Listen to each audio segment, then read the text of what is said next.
Please join me in welcoming Michael Grace. Thank you very much. Good afternoon. How excited are you guys? Come on, you got to do better than that, please. Let's go. Let's go. All right. All right. My name is Michael Grace. I'm a mechanical engineer. I'm a husband. I'm a dad. And I work for Applied Materials. I was in your shoes a little over 6 years ago as a member of mechanical engineering, class of 2013. It's okay. No biggie. I'd like to thank President Papazian, Dean Ehrman, Associate Dean Ree, and all the deans and faculty of the university and the Davidson College of Engineering, especially in mechanical engineering. I'd also like to issue a very special thank you to Dr. Talia Nagnos, who's one of the best educators and human beings I've had the pleasure of knowing and being mentored by. Lastly, I'd like to offer thanks and congratulations to all of you, the class of 2019. Heck yeah. Go ahead. This is a huge accomplishment that you should all be very proud of. I remember sitting where you guys are all sitting now thinking, holy cow, it's really happening.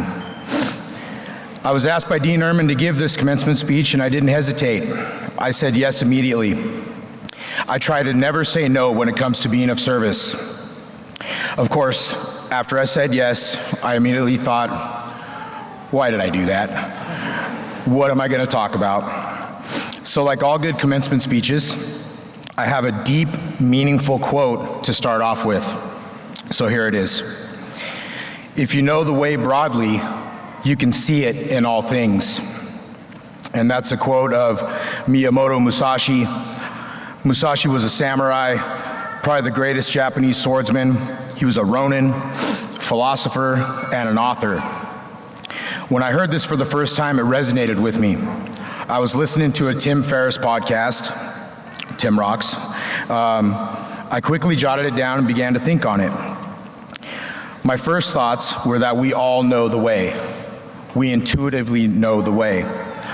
But as I reflected on this, I was looking back in my life, and I came back to 1995, the year that I dropped out of high school. Then again to 2004, when I entered my first rehab for alcoholism and drug addiction. When my wife and I divorced because I chose drugs and alcohol over our life together. So it was very clear to me that I did not always know the way, but that I'd always been searching for it. In 2006, at the age of 28, I was fortunate enough to get sober. So many folks don't make it. After a 10-year career in the construction industry, I decided that I needed to do something different. I felt as though I wasn't fulfilled. You see, I was learning to love myself again and knew that I had potential to do a lot more. I was on a new path. I enrolled at a local community college, Davidson College in Gilroy. Go Rams. Yeah. I was the old guy in the classroom with no idea what to study, and having not been in the classroom for 11 years, I decided that business, accounting for that matter, was going to be my life.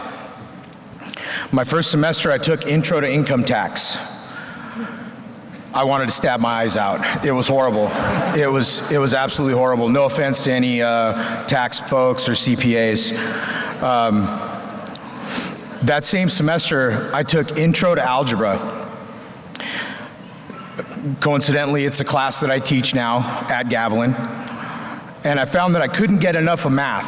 I loved it. I loved math. It was elegant. It made sense.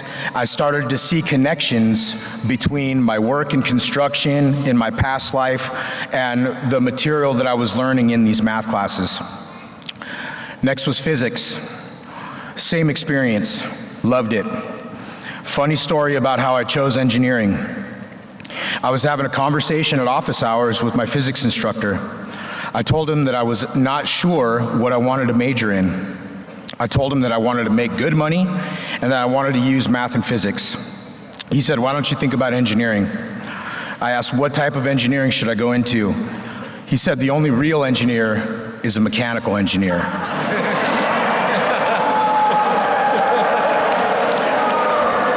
He was a materials engineer. I was an F student in high school. Not due to lack of intelligence, obviously, but due to lack of interest. It's amazing what you can achieve when you really want it. I graduated from Davidson with a 4.0 GPA. I had tons of support there. Shout out to the MESA program at Davidson College, Dr. Eduardo Cervantes. But it was sobriety that opened up all the doors for me. It allowed me to see this new path. I chose mechanical engineering and started here at San Jose State in the fall of 2009. I brought the same academic recipe from Davidson to San Jose State. I sat in the front of all my classes. I went to office hours. I asked all the questions. I did pretty well here. I remember getting my first B. I was a little upset. Sometimes you're the hammer, and sometimes you're the nail. I graduated with a 3.87 cumulative GPA, was an officer in ASME, Tau Beta Pi, and a member in good standing of MEP. Shout out to Linda Ortega and Blanca Sanchez Cruz. Where are the MEP people at? All right. This brings up my second favorite quote. Hard work beats talent when talent refuses to work hard. That's a Tim Noki quote. Some people associate it with Kevin Durant. Kevin said it, but Tim is the guy who came up with it. Tim's a high school basketball coach. I fancy myself a hard worker and firmly believe in myself that what I lack in talent, I easily make up for with a relentless, some have said maniacal, work ethic. I love competition and hate to lose, but sometimes you lose. After I'd been sober for a minute, I ran into my ex-wife's sister. I said hello, and she asked how I was. She noticed something was different about me. I told her I was sober. A few days later, my phone rang. It was my ex. She said, hey, she said, are you really sober? I said, yeah, I am. So long story short, we got remarried, because, that's what you do. The thing about love is it never judges, is patient and kind, and my wife, Cynthia, has always been just that, patient and kind.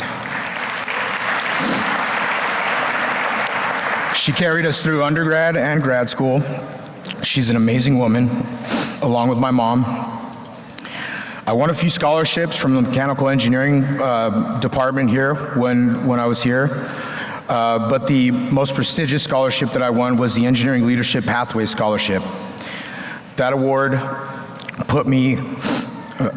was huge for me, and I can't say enough good things about that program or Dr. Nagnos.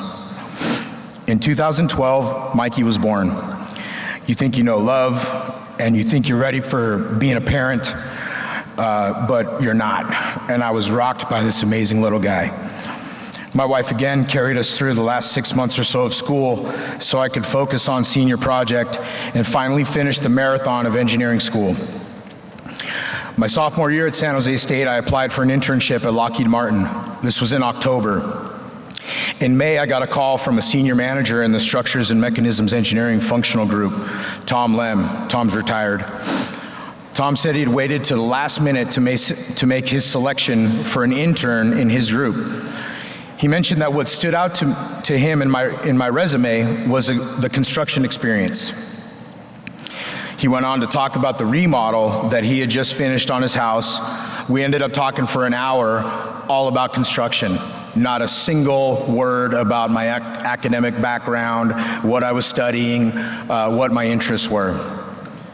He said he really enjoyed talking to me and that he'd have a recruiter reach out. So I went to work for LM. I did 3 summer internships with Lockheed and converted to full-time right after graduation. I worked for Lockheed for 8 years, and I grew up in engineering at Lockheed Martin. In 2014, my second son, Emmett, was born. He was born in April, and in August, 4 months later, I started grad school. In May of 2016, our third son, Connor, was born. And finally, in 2017, I graduated with my master's in mechanical engineering from Santa Clara University. I told you all that I like to work hard, and yeah, that was a lot of work. So for me, what I've learned is the path or the way will vary, and it will vary for you too. With my family, it is focused on patience, love, and calmness, which is tough with 3 boys. With myself, it is discipline. I have to beat back the voice that tells me to take the easy way out when I know it's not the right way. Even if it is the semi-right way, I try to never take the easy way out. Always put in the extra effort. I have to own my own mistakes. That's a good, healthy habit to have. I've also learned that while I will always strive to be the hardest worker and do my best, it is okay if I fall short. No one will execute 100% of the things they attempt, but it does not mean you should not attempt them. I've learned that in most cases, my efforts and the actions I take will speak for themselves. So, as you go out and become the next generation of engineers that are going to have such a tremendous impact on our society and the problems that we face, I recommend you do the following. Work hard. No one likes the feeling of knowing they could have done more. Define your own path. Never get off of it.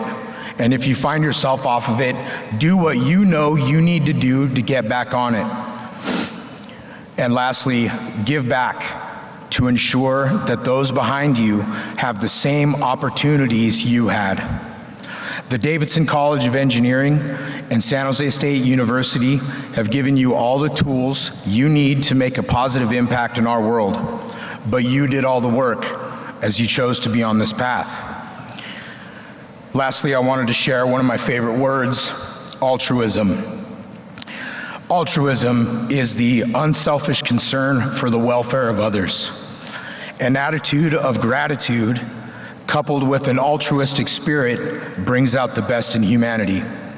Good luck, God bless, and congratulations to all of you, the class of 2019.